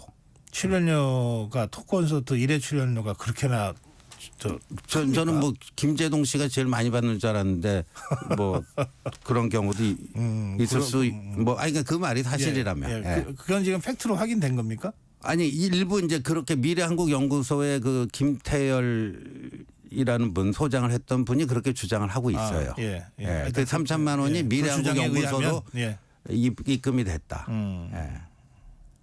그러니까 이제 뭐 이준석 의원이 뭐 본인이 제기하는 의혹도 있겠지만 본인이 받는 의혹도 있다. 그러니까 이준석 의원과 명태균 씨의 관계는 상당히 오랫동안 유지가 된 거는 팩트 같습니다. 그렇죠. 우선 홍미화 심은 것도 팩트일 것 같으니까. 그게 금년 2월 29일, 3월 1일 네. 그 1박 2일 아닙니까? 네. 그리고 윤석열 대통령 후보 네. 전 직전에 어쨌든 이준석 의원하고 윤석열 당시 전 총장이 네. 만날 때 명태균 씨를 이준석 대표가 데리고 갔다니까. 네. 그럼 그때부터 지금까지는 최소한 관계가 유지됐다. 그렇죠. 그 상당한 오랜 기간 동안에. 그렇죠. 그 부분에 대한 여러 가지 팩트 체크도 오히려 더 필요한 상황이다. 이런 말씀이군요. 그렇죠. 알겠습니다. 이거는 지금 창원지검이 제대로 발빠르게 수사를 하고 있으니까 그렇죠. 좀 지켜보자 이런 말씀이시죠. 그래서 뭐 특검법 그 재표결 때 뭐 이탈표는 뭐 거의 없을 거다 이렇게 보는 거죠. 그래서. 알겠습니다. 자, 그 당원 게시판 논란을 좀 질문드려야 되겠는데요. 그 보통 언론에서 당계 사태 이렇게 표현하더라고요. 당원 게시판을 줄여서 당계 사태 그러던데, 그냥 팩트 체크부터 좀 몇 가지 해주세요. 이게 한동훈이라는 이름의 당원이 윤석열 대통령 부부를 그 비난하는 글을 뭐 수백 건 올려서 이제 논란이 되고 있고, 그다음에 한동훈 대표의 가족 이름의 명의, 뭐 부인, 장인, 뭐 장모, 또 모친, 딸 이름에 이 당원 이름으로 또 같은 비슷한 글들이 수백 건이 올라가 있어서 그 내용들이 대부분 윤석열 대통령과 김건희 여사를 아주 패륜적으로 막 모욕하는, 조롱하는 이런 막말들이고, 또 한동훈 대표를 지지하는 글들이고, 그다음에 한동훈 대표와 경쟁 관계에 있었던 여권의 다른 인사들을 또 막 공격하는 글들이다. 그럼 이게 도대체 누가 한 거냐? 이제 이게 지금 당원 게시판 사태인데 우선 팩트 좀 정리해 주시죠. 그 당원 게시판에 등록된 8명의 한동훈이 있는데 한동훈 대표는 그 8명에 안 들어갑니다. 한동훈이라는 이름의 당원이 8명이 있어요. 근데 한동훈 대표는 정작 거기 게시판에 글 쓸 수 있는 자격을 획득하기 위한 등록을 안 했더라고요. 그러니까 그러면 8명 다 한동훈이라는 이름으로 대통령 부부에게 욕설을 한 그 그 한동훈 당원은 한동훈 대표가 아니다라는 건 확인이 됐고요. 나머지는 다 동명이인이다. 예, 가족들이 쓴 글에 대해서는 그거는 이제 아마 당 차원에서 확인은 됐으나 뭐 그거를 확인을 하는 게 이 당원들 이 익명성을 보장해야 되는데 확인을 하게 되면은 여러 가지 또 모든 것들을 다 확인해야 되는. 그래서 그게 이 지금 수사가 시작됐잖아요. 네. 그리고 어제 경찰에서 이 당원 게시판 서버 보존해달라고 하는 협조 공문을 당에 보냈습니다. 네. 뭐 그렇게 되겠죠. 그래서 수사 결과 드러날 거예요. 그 한동훈 대표 가족들이 진짜 본인들이 등록해서 쓴 거냐 아닌가는 수사 결과 곧 드러납니다. 네. 네. 그 서울경찰청 사이버수사대가 지금 말씀하신 대로 당 사무처에다가 고 당원 게시판 관련 서버를 손대지 말고 보존해달라. 지우지 마라. 네. 파쇄하지 마라. 이런 그렇죠. 얘기죠. 네. 그렇게 협조하면 되는 거 아닙니까? 그럼 이제 이 한동훈 대표는 이미 8명의 그 동명이인이 있고 한동훈 대표는 직접 안 했다고 네. 하는 식으로 지금 당에서 얘기를 했어요. 나머지 한동훈 대표의 가족 이름이 실제 가족들인지 아니면 그건 또 다른 동명이인들인지는 이제 경찰 수사를 통해서 그럼요. 밝혀준다. 근데 최고위원들 중에 뭐 김재현 최고위원이나 김민전 최고위원 등은 경찰 수사로 밝혀지기 전에 당무 감사를 통해서라도 자체적으로 조사를 해서 밝혀야 되지 않냐라고 주장하고 있잖아요. 그분들이 이 국민의힘이 자유주의 정당이라고 하는 이거를 잘 모르는 것 같아요. 그러니까 이게요 명백한 범죄 행위에 해당되는 게 있습니다. 당원 게시판 글 중에 심각한 욕설이라든가 허위 사실로 비방한다든가 그거 말고 뭐 예를 들어서 신지호 나 그 밥맛 없어 재수 없어 인간적으로 뭐 말종이네 이런 식의 비방글 그게 범죄가 됩니까? 그럼 그런 거 다 색출을 해야 됩니까? 제가 보기에 인간적으로 말리는 부분은 좀 범죄 성격이 그런데요. 있어요. 고 박사님. 심각한 명예훼손이 될 수 있죠. 저희 국민의힘 당사 앞에서요. 벌써 몇 차례 집회를 했는데 이 우파 본인들이 우파라고 보수라고 주장을 하는 분들이에요.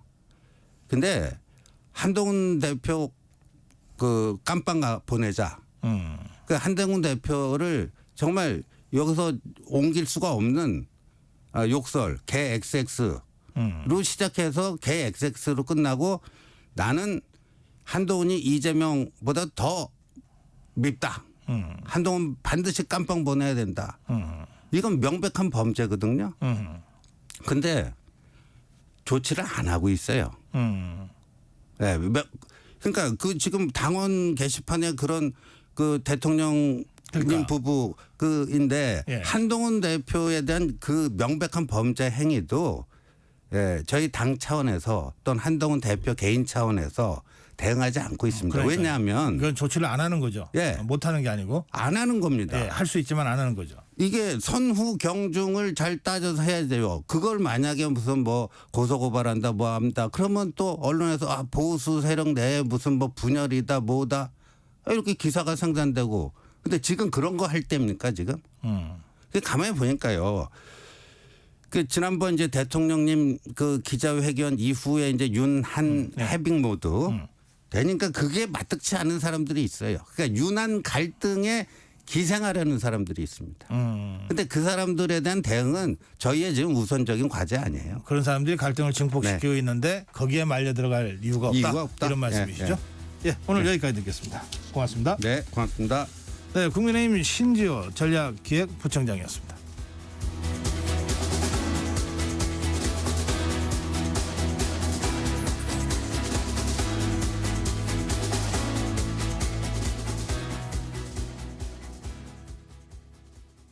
잠시 후 8시 반부터 일부 지역국에서는 해당 지역 방송을 보내드립니다.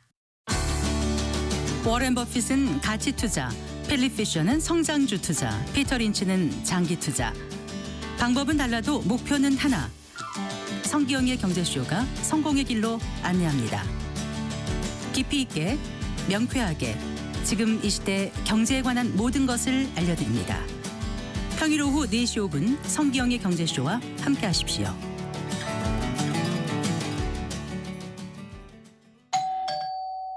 편지 왔습니다. 퇴근길 지친 당신에게 힘이 되는 뉴스를 전해드립니다. 매일 저녁 5시 5분 당신과 함께 읽는 세상 이야기 KBS 1라디오 뉴스레터 K.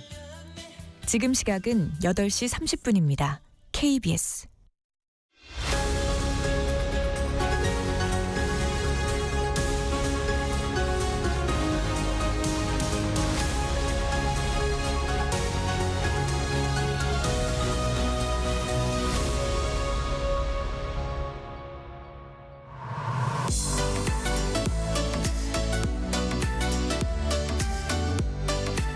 네, 글로벌 톡톡입니다. 네. 급변하는 세계 소식을 핵심적으로 정리해드리는 KBS 국제부 김양순 기자입니다. 김 기자 어서 오세요. 네, 안녕하세요. 네. 남미 페루에서 에이펙 정상회의가 이제 폐막됐어요. 네, 주말 동안에 열렸었죠. 네, 그리고 내년도 에이펙 회의는 우리 경주에서 합니다. 우리나라가 의장국이고. 네, 맞습니다. 네. 정상 선언문 내용 중에 좀 우리가 좀 챙겨봐야 될 내용들이 있나요? 네, 지금 미국 대통령이 퇴임을 얼마 앞두지 않고요. 국제회의가 많이 열리고 있어요. 에이펙 정상회의가 주말 동안에 열렸고 그다음에 G20 회담이 지금 또 열리고 있습니다. 그래서 에이펙에서는 페루 리마에서 열렸고요. 다음 개최국이 우리나라이기 때문에 이제 폐막하면서 우리나라에게 의사봉을 넘겨줬는데요. 정상 선언문이 아무래도 이제 트럼프 2기가 목전에 있다 보니까 자유롭고 예측 가능한 무역 투자 환경을 조성하자라는 예측 가능한 자유롭고 그다음에 예측 가능한 두 가지가 다 굉장히 함의가 좀 있습니다. 그래서 이렇게 그런 무역 투자 환경을 조성하자라는 의지를 담은 정상 선언문이 채택됐고요. 네. 뭐 이제 에이펙이 환태평양이잖아요. 그래서 환태평양의 최대 경제 협력 기구고 대부분 다 이제 무역에 굉장히 방점을 두고 있는 국가이기 때문에 미국 우선주의, 이제 보호무역 강화 기조에 좀 대응해서 선제적으로 자유무역에 방점을 둔 선언문을 발표했다라는 그런 해석들이 나오고 있습니다. 네. 그 에이펙 정상회의와 동시에 에이펙 CEO 서밋도 같이 열리더라고요. 네, 그렇죠. 에이펙 CEO 서밋도 같이 열렸는데요. 근데 이번에 사실 좀 중요한 거는 이게 뭐 회담 내용도 중요하고 그다음에 선언문도 중요한데 보통 이런 국제 무대에서는 사진이 굉장히 상징적인 의미를 갖잖아요. 근데 에이펙이 폐막하면서 이제 정상들의 사진을 찍었는데 거기서 시진핑 중국 국가주석이 한 가운데 이제 개최국인 페루 대통령하고 딱 서 있고 네. 1열에 2열에 끄트머리에서 오른쪽에서 두 번째 바이든 대통령이 서 있었어요. 그래서 이것 때문에 미국 내에서 굉장히 너무 자존심 상한다. 아하. 어떻게 우리 정상이 저렇게 끄트머리에 존재감 없이 서 있을 수 있느냐라는 그런 문제 제기가 어제 많이 나왔는데 네. 오늘 아침에 보니까 이 G20 정상회담에서 사진을 찍었는데 네. 바이든 대통령이 아예 못 찍혔어요. 그래가지고 왜? 바이든 대통령이 뭐 그 조르지오 멜로니 이탈리아 총리하고 이야기를 하느라고 좀 늦었답니다. 아하. 그래서 멜로니하고 트리도 캐나다 총리하고 바이든 대통령이 좀 지각을 했는데 이게 사실 예전 같으면 G20에서 20개 국가밖에 안 되잖아요. 그래서 미국이 늦는다. 기다려줬겠지. 기다려줬겠죠. 기다려줬을 텐데 기다리지 않고 사진을 찍은 거예요. 사진을 찍었고 심지어 그래서 늦게 와서 또 끄트머리에 섰습니다. 다시 찍었는데 기다려줬다가 먼저 찍은 사진에는 없고 저기서 이렇게 오니까 막 다급하게 이제 백악관 사진사가 초점을 맞춰가지고 찍었는데 그건 또 제일 끝에 있어요. 끝에 있는데 문제는 시진핑 주석은 또 1열에 한가운데 있는 거예요. 그래서 1열에 한가운데 혹시 제일 먼저 나가서 한가운데 딱 서 있는 거 아닐까요? 그럴 가능성도 있죠. 근데 보통 이제 국제회담에서 자 사진 찍읍시다 하면 이렇게 우 이렇게 나가거든요. 예. 우리가 기념사진 찍는 것처럼. 그러면은 좀 비슷하게 나가면은 자리를 이렇게 약간 서로 눈치를 봐요. 눈치 게임이 있는데 경쟁적으로 봤을 때 시진핑 주석은 너무 아무렇지도 않게 가운데에 딱 쓰면 풍채가 딱 굉장히 좀 되시잖아요. 그러면은 원래는 그 예년에는 뭐 바이든 시진핑 아니면 트럼프 시진핑 이렇게 같이 씁니다. 같이 서는데 이번에는 그럴 여지가 딱 없이 다른 정상들이 시진핑 옆에 딱 서버리는 거예요. 아하.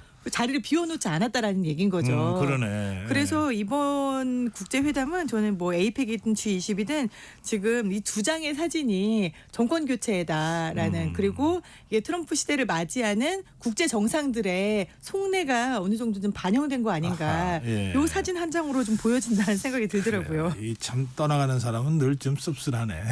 떠나간 사람도 씁쓸하고 오는 사람에 대한 그 다른 정상들의 마음도 곱지만은 않아 보인다. 그러네요. 근데 아니 진짜로 그냥 대충 서는 거예요? 아니면 자리가 정해지는 거예요?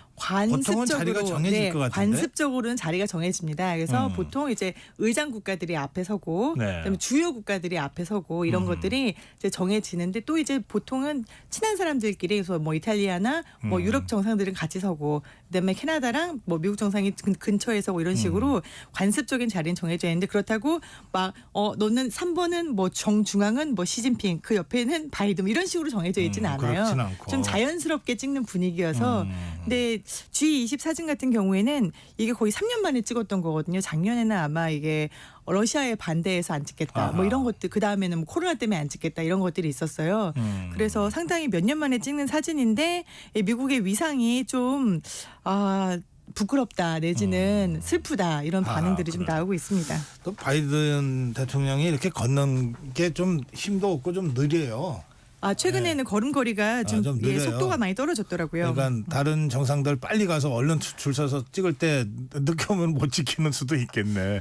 네, 근데 이게 정상들이 또 막 사진을 찍으려고는 안 하는데 시진핑 주석은 이번에 사진뿐만 아니라 사실 이번 횡보에서도 굉장히 존재감을 많이 드러냈어요. 그래서 에이펙 정상회담에서는 이제 우리 윤 대통령하고 만나서 뭐 방한하겠다, 방중해라 이렇게 거의 몇 년 만에 방중과 방한에 대한 얘기도 오고 갔고, 그다음에 이시바 일본 총리와는 처음으로 이제 총리되고 나서 처음으로 만나서 이시바 총리한테 우리 자유무역 해야 되지 않겠냐라는 얘기를 먼저 본인이 꺼냈고 또 여기에 대한 화답도 또 받기도 했거든요. 그래서 이시바 총리가 처음 만났는데 디커플링 중국이랑 할 생각 없다라는 얘기를 했어요. 이거는 사실 엄청난 의미이기 때문에 시진핑 주석으로서는 큰 소득일 거고 네. 우리랑 일본뿐만 아니라 다른 나라들 뭐 싱가포르, 태국, 뉴질랜드, 칠레 정상하고도 하나씩 1대1 면담을 다 가졌습니다. 그만큼 트럼프 2기 시작되기 전에 내가 국제 무대에서 우군을 좀 확보하겠다라는 포석도 있고 중국 입장에서 봤을 때는 트럼프가 미국 우선주의를 계속해서 밀고 나갈 경우에 특히 일본이나 한국에 뭐 방위비 인상에 돈 내놔 그리고 관세 내놔라고 할 경우에는 바이든은 동맹이 우선이었거든요. 다 포용했어요. 내가 형님이다. 그래 원하는 거 있으면 얘기해 포용을 했는데 트럼프는 비즈니스적으로 접근을 하니까 자, 너 하나 주면 내가 하나 줄게 이렇게 접근하면은 어떻게 보면 동맹으로서 이루어져 있던 이 고리들이 있잖아요. 이 고리들이 굉장히 약화될 거다라고 중국 측에서는 보고 그래요. 있는 것 같습니다. 그 윤석열 대통령이 시진핑과 만났어요. 내년 10월 경주 에이펙에 시진핑이 올 것 같습니까? 일단은 올 가능성이 상당히 높아 보입니다. 그래서 만약에 전쟁이 끝난다고 하면은 내년도 에이펙에 그동안 보지 못했던 정상들 뭐를 많이 볼 수 있는 거 아니냐라는 네. 희망 섞인 얘기들도 나오고 있습니다. 예. 자, 트럼프 얘기 좀 해보죠. 그 트럼프 스타일이라고 하는 게 있잖아요. 이게 뭐 거의 브레이크 없는 자동차 질주하듯이 정말 속도감 있게 가는데 그러다 보면 뭐 좀 사고도 나고 그러죠. 지금 인사 문제가 덜컥덜컥 하는데 어떻게 보세요? 네, 인사 문제는 정말 지금 미국 내부에서도 이거는 서프라이즈가 아니라 디제스터다, 재앙적이다라는 얘기가 나오고 있는데 트럼프 스타일이라는 게 사실 즉흥적이다라고 표현할 수 있을 것 같아요. 즉흥적이고 상당히 귀가 얇습니다. 그래서 이번에는 그 얇은 귀가 머스크에게 많이 휘둘리고 있다라는 얘기가 들리고 있는데 문제는 이게 우리나라에서도 그렇고 모든 나라에서 장관들을 인선을 할 때 청문회를 거치게 되어 있잖아요. 청문회를 거치게 되어 있으니까 그만큼 백그라운드 체크, 신원 체크를 확실하게 한단 말이죠. 우리나라에서도 여러 번 장관들의 신원 체크가 제대로 안 됐다는 점들이 보도가 많이 되고 비판이 됐었는데 이게 기본적인 백그라운드 체크가 제대로 됐냐라는 의구심을 계속 낳고 있어요. 왜냐하면 이게 지금 가장 핵심이 게 충성심이다라는 얘기를 하잖아요. 네. 근데 충성심 말고 그 충성심이 복수심 때문이다라는 얘기가 나오고 있어요. 내가 당한 일에 대한 복수를 제대로 해줄 수 있는 사람을 고르고 있다. 예컨대 본인이 이제 사법적인 리스크로 4년 내내 고생을 했잖아요. 네. 그래서 이 사법부에 대해서 특히 검찰과 뭐 법무부에 대해서 복수를 확실하게 해줄 수 있는 사람으로는 맥 게이츠라는 이제 미국 공화당 하원 의원을 고른 거죠. 이 맥 게이츠라는 의원이 어떻게 뭐 서프라이즈 인선이라는 수준을 넘어서서 어떻게 결정이 됐냐면은 이 DC에서 백악관에서 바이든 대통령 만나고 마라라고 리조트로 돌아가는 이 플로리다의 비행기 그 비행 시간 얼마 안 됩니다. 한 5시간 정도 되거든요. 네. 근데 그 비행기 안에서 갑자기 즉흥적으로 게이츠가 하면 될 것 같아라고 이름을 얘기했다는 거예요. 그러고 나서 맥 게이츠가 법무장관으로 발표가 됩니다. 그래서 이게 뉴욕타임즈의 보도인데요. 이런 식으로 그냥 기내에서 이 사람 어때라고 한 다음에 신원 검증을 거치지도 않고 비행기에서 내려서 뭐 시간상으로는 그렇죠. 불가능한 시간인 거죠. 이제 비행기에서 내려서 바로 발표를 한 건데 이 맥 게이츠라는 인물은 일단 미국 공화당 내에서도 굉장히 너무나 극우다라는 판단을 받고 있고 그다음에 미성년자와 성관계를 했다, 성매매를 했다라는 또 의혹도 받고 있고 여러 가지 그러니까 혐의를 받고 있는데 이게 지역구에서 같은 혐의를 받고 있던 측근은 11년형을 구형을 받았단 말이죠. 즉 범죄적인 사실이 일부 소명이 된 부분이 있는 거예요. 근데 게이츠는 의원이니까 이제 윤리위원회에서 당내 윤리위원회에서 조사를 하고 있었고 그다음에 하원 윤리위원회에서도 조사를 하고 있었어요. 네. 근데 이 맥 게이츠가 내가 불리할 것 같다라는 생각이 들었는지 대통령이 장관 발표를 하자마자 바로 나 하원 의원 그만할게라고 딱 사표를 내버립니다. 사표를 냈어요. 그러면 이제 그럼 징계 절차가 하원에서는 중단되는 그렇죠. 거지. 징계 자체가 중단돼 버리니까요. 그래서 이거를 지금 어떻게 할 것이냐를 두고 공화당 내에서도 지금 골머리를 앓고 있을 정도입니다.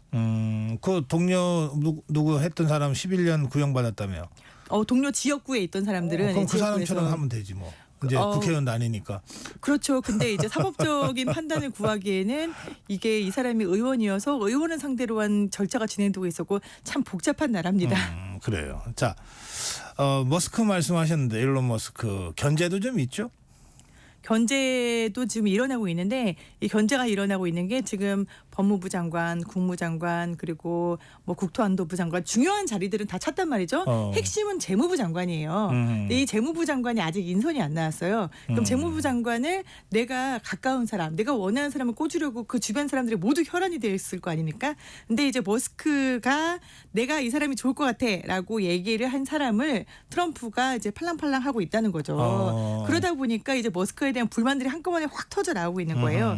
근데 그 팔랑팔랑도 어떻게 이루어졌냐면은 그 트럼프하고 머스크가 주말 동안에 UFC 경기가 있었잖아요. 그 경기장에 가서 둘이 속삭속삭 하는 게 보였어요. 속삭속삭 하는 게 보인 다음에 머스크가 바로 본인의 트위터 X에다가 이 사람이 재무부 장관이 되면 좋을 것 같아 이렇게 올리니까 트럼프가 화답을 하는 거죠. 그러니까 주변 사람들이 너무 멘붕에 빠지는 거예요.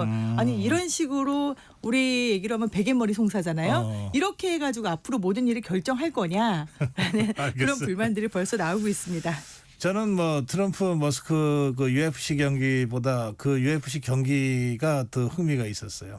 존 존스가 KO로 이기는.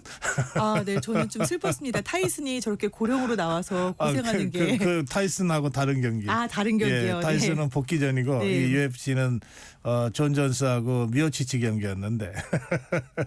자, 시간이 많이 걸렸네요. 중국 얘기도 짧게 좀 하겠습니다. 흉기 난동으로 사상자가 20명이 넘는 사고가 터졌어요. 직업학교에서. 네, 지금 8명이 숨지고 17명이 다쳤는데 이게 중국에서 계속해서 이런 묻지마 살인, 그다음에 묻지마 범죄가 일어나고 있습니다. 네. 이번에는 21살 남학생이었는데 임금체불, 장시간 노동 문제다. 나의 죽음으로 노동법의 진보가 추동되기를 희망한다. 이런 유서를 남기긴 했는데 사실상 본인이 낙제하고 인턴 기간 받은 기간의 보수도 문제였다. 이런 게 더 문제다라는 얘기 나왔는데 이게 계속해서 흉기 난동 소식이 뭐 대형 마트에서도 있었고 초등학교 앞에서도 있었고 이러는데 CCTV 되게 많고요. 중국에 차량 돌진 사고도 있었죠. 차량 돌진 사고도 있었고요. 예. 근데 이제 CCTV도 많고 또 공안도 굉장히 많은데 이렇게 흉기 난동 사고가 곳곳에서 묻지마 폭행 사건으로 일어나는 거는 지금 경제 현실이 너무 힘들기 때문이다. 사람들이 살기 힘든데 이 분노를 표출할 데가 없다라는 그런 분석들이 많이 나오고 있습니다. 중국 사회가 그만큼 좀 경제가 어렵고 좀 사회적 불만이 이익이 많이 불안했다. 쌓여 있는데 폭발하고 있고 중국 당국은 사실상 이런 범죄들을 그동안 많이 쉬쉬하고 많이 덮어왔거든요. 근데 이렇게 대량으로 일어나게 되니까 그리고 SNS가 있으니까 더 이상은 어떻게 쉬쉬하지 못하는 그런 행태도 좀 보입니다. 예, 오늘 여기까지 듣겠습니다. 고맙습니다. 감사합니다. KBS 국제부 김양순 기자였습니다. 네, 전격 시사 듣고 계신 지금 시각 8시 44분입니다. 이 시각 교통정보입니다. 서울 시내 가양대교 북단에서 남단 쪽 3차로에 추돌 사고 있습니다. 동부간선로 성수방향 도봉요금소 3차로에 고장난 차가 서 있고요. 북부간선로 구리방향 원룸분기점부터 구리 쪽으로 쭉 정체입니다. 강변북로 잠실 쪽 행주대교에서 한강대교 지나는데 1시간 이상 걸리고요. 같은 방향 올림픽대로도 행주대교에서 월드컵대교까지 속도 더디고 이후 한강대교와 한남대교 일대로 이동량 많습니다. 고속도로는 수도권 제1순환고속도로 구리에서 광암터널까지 정체, 이후 서안암과 성남 일대로 이동량 많고요. 경기 서쪽에서는 계양에서 안현분기점 사이 속도 내기 어렵습니다. 목포 방향 서해안고속도로 매송에서 화성휴게소 사이 이동량 많고 경부고속도로 부산 쪽 수원 일대와 또 오산에서 안성분기점까지 정체입니다. 영동고속도로 강릉 방향 반월터널에서 북수원까지 정체, 이후 용인에서 양재터널까지 밀리는데요.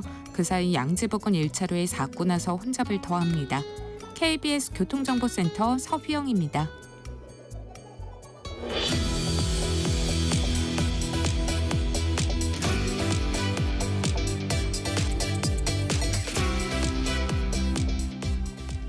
네, 트럼프 대통령 당선 이후에 여러 가지 이 세계적인 변화들이 몰아닥치고 있습니다. 예, 특히 그 우크라이나 전쟁을 취임 다음 날 종식시켰다 이런 취지의 발언도 해서 많은 나라가 주목하고 있는 상황입니다. 우리나라 입장에서도 이 북한의 러시아 파병으로 이제 강 건너 불보도 할 수 없는 전쟁이 됐는데 트럼프 이후 어떤 상황 변화가 있을지 통일연구원 조한범 석좌 연구위원 전화 연결해서 이 문제를 좀 집중적으로 살펴보겠습니다. 네, 위원님 안녕하세요. 안녕하세요. 저 트럼프가 한국을 머니머신 돈 많은 나라 이 방위비 분담 증액 이런 얘기들로 지금 해석이 되는 발언들을 대선 기간 중간에 많이 했잖아요. 예. 어떻게 될 것 같아요? 일단은 우리한테만 하는 얘기는 아니고요. 네. 나토한테도 하는 얘기고. 그런데 이제 유독 우리한테 얘기를 많이 하는 이유는 네. 지금 미국이 도와줬던 나라 중에 이렇게 성공한 사례가 없거든요. 네. 그러니까 오바마 정권 때도 한국 얘기를 많이 했거든요. 사실은 대한민국 같은 경우는 미국의 프라이드라고 할 수도 있어요. 그러니까 자기들이 지원해서 경제적으로, 정치적으로, 민주적으로 이렇게 성공한 나라가 그런 케이스가 없거든요. 네. 그러니까 이제 미국 사람들, 특히 이제 트럼프 당선인 머릿속에는 그게 강인하게 박혀 있는 거죠. 자기들이 도와줬고 지금 아주 부자가 됐다. 그러니까 우리가 더 이상 옛날처럼 대한민국을 그렇게 방위를 전담할 필요가 없다. 그러니까 돈을 많이 내야 된다. 이 생각이 지금 박혀 있는 거거든요. 근데 위원님 얼마 전에 방위비 분담 협상이 끝났잖아요. 그러니까 이제 방위비는 엄밀히 말하면 방위비는 본인들이 내는 거고요. 예. 그러니까 주한미군이 주둔하는데 분담금을 좀 내라는 분담금. 거거든요. 예. 그런데 지금 올려주고 싶어도 그 분담금에 다 항목이 있어요. 네. 충분히 올려줬어요. 지금 주는 돈도 다 못 써요. 1년에 몇천억씩 남습니다. 그러니까 더 주게 되면 어떤 일이 벌어지면 이제 자기들 월급까지 달라는 거거든요. 아하. 그렇게 되면 이제 이게 용병이 되죠. 그리고 이제 본인도 와봤는데 캠프 험프리스 평택에 있는 기지 같은 경우는 거의 우리가 100억 달러 내서 지어줬거든요. 그러니까 지금 대한민국이 더 내야 될 의무가 있고 명분이 있으면 돼야죠. 그러나 다른 나라에 비해서 적게 내는 건 전혀 아니고요. 그러면 트럼프가 그 선거 때는 그렇게 주장할 될지 몰라도 실제 방위비 분담금 재협상을 요구할 가능성은 별로 없다고 보십니까? 아니, 가능성은 있죠. 왜냐하면 지난번에도 50억 달러 내려고 그랬다가 결국은 뭐 그렇게 안 됐거든요. 예. 실제로 해보면 줄 수 있는 명분, 받을 수 있는 명분이 없거든요. 네. 이미 뭐 낙선했지만 해리스 부통령은 충분히 대한민국은 방위비를 분담하겠다 얘기도 했고. 네. 그러니까 트럼프 대통령의 이제 선거 마케팅 차원의 어떤 언술과 실제 협상은 차이가 있다. 그러나 이제 트럼프의 특징은 뭐냐면 자기가 한 말은 꼭 챙겨요. 그러니까 아마 재협상 요구할 가능성은 높다. 재협상은 요구할 것이다. 예, 가능성이 높죠. 그런데 그러나 협상을 막상 하다 보면 뭐 더 주고 싶어도 줄 항목이 별로 없다. 그러니까 또 상황이 일기 때랑 바뀌었어요. 왜냐하면 지난해 우리가 대미 투자국 1위를 했습니다. 아, 그래요. 미국에 예. 가장 많은 투자를 했고, 그다음에 지금 트럼프 2기 때 이제 목표는 누가 봐도 뭐 삼척 동자도 아는 게 이제 중국 때리기인데, 네. 중국 때리기를 하려면은 중국이 차지하고 있던 공급망을 대체를 해야 되는데, 그게 그 중에 핵심이 대한민국이거든요. 그러니까 물론 뭐 트럼프라고 하는 그 정치의 머릿속에 동맹보다 오로지 미국이고, 뭐 돈만 된다고 그러면 뭐 동맹이든 뭐 적국이든 차이가 없는 그런 면은 있지만, 그러나 일기에 비해서는 대한민국의 중요성이 많이 달라졌다. 그래요. 그러니까 그때처럼 거칠지는 않을 거다. 그리고 또 하나는 본인도 그렇게 했다가 이게 이 재선에 떨어졌거든요. 그러니까 그때보다는 좀 세련된 방식으로 할 거다. 그러나 대비는 해야 될 것 같다 이렇게 볼 수 있죠. 트럼프 당선인이 김정은이랑 전격적으로 만날까요? 그것도 또 이제 상황이 좀 바뀌었습니다. 왜냐하면 어제 노동신문에 보도가 됐죠. 이제 김정은이 대대 정치 지도원 회의에서 네. 연설을 했는데 예. 북한이 아직 트럼프 당선에 대해서는 입장을 안 내놨어요. 근데 어제 입장을 보니까 김정은이 미국 놈이란 표현을 2번 쓰더라고요. 이 얘기는 만일에 트럼프에 대한 기대가 있다면 미국 놈이란 표현까지는 안 썼겠죠. 뭐 미국 놈, 한국 놈 똑같이 썼거든요. 그러니까 지금 뭐 트럼프 일기 때 김정은과 트럼프가 3번을 만났죠. 네. 싱가포르, 하노이, 판문점. 그러니까 김정은도 기대는 하겠지만, 근데 트럼프에게 김정은 정권에게 가장 상처를 준 것도 트럼프 전 대통령이거든요. 하노이 노딜 때문에. 네, 노딜 때문에. 네. 그리고 또 하나는 그러니까 이제 김정은 머릿속에는 반반이겠죠. 기대감, 불신 반.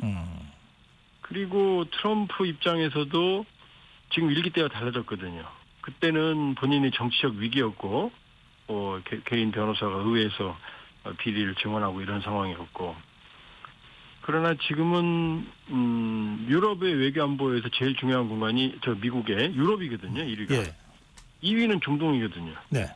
그리고 이제 그 다음이 우리인데 한반도인데 지금 유럽과 중동에 동시에 전쟁이 터졌거든요. 네. 거기가 더 급하죠. 그렇군요. 예. 그러니까 워낙 뭐 변덕스러운 양반이니까 어떨지 모르겠지만 일기 때처럼 서둘르지는 않을 거다. 트럼프 이기는. 네. 그리고 김정은 입장에서도 이미 당한 바가 있기 때문에 이번엔 좀 신중할 거다. 그러니까 2기 때는 1기 때처럼 그렇게 뭐 싱가포르, 하노이, 판문점 이렇게 드라마틱하기는 좀 쉽지 않겠다. 그런 게 제 판단입니다. 그렇군요. 예. 그런가 하면 그 우크라이나의 바이든 대통령이 러시아 본토를 공격할 수 있는 장거리 미사일 이거 공격 제한을 풀어줬어요. 푸틴이 즉각 제3차 세계대전을 유발하는 거냐 이러고 반응을 보였던데 이거 어떻게 봐야 됩니까? 그러니까 참 이게 우리가 보는 것보다는 좀 웃긴 전쟁입니다. 웃기다면 좀 그렇습니다만 왜냐하면 우크라이나가 하고 있는 무기의 사거리를 제한하고 있거든요.